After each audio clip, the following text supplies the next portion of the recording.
So now I have the video on my timeline and I also have shadows on my green screen. So we're going to fix it using Premiere. In this video, you can see there's a lot of regions where I need to include in the video. So I'm going to mask this video out to select the regions which I need. So for that, I'm going to go for opacity and this marker tool, and I'm going to mask out the region.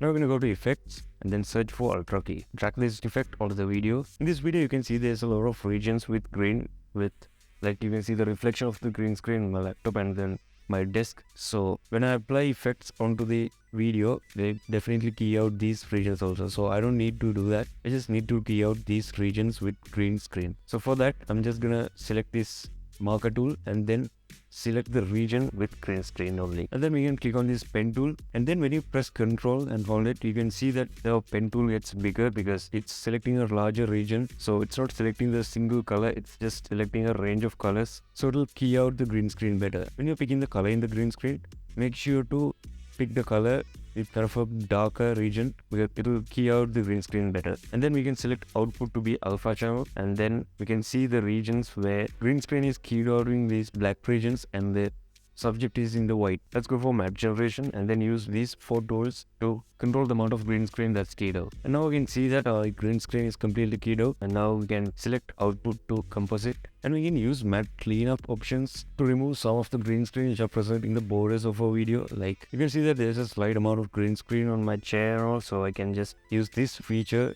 to remove that green screen. These 2 options are used for color correction of this green screen video, and I'm not going to use this in this video. Thanks for watching.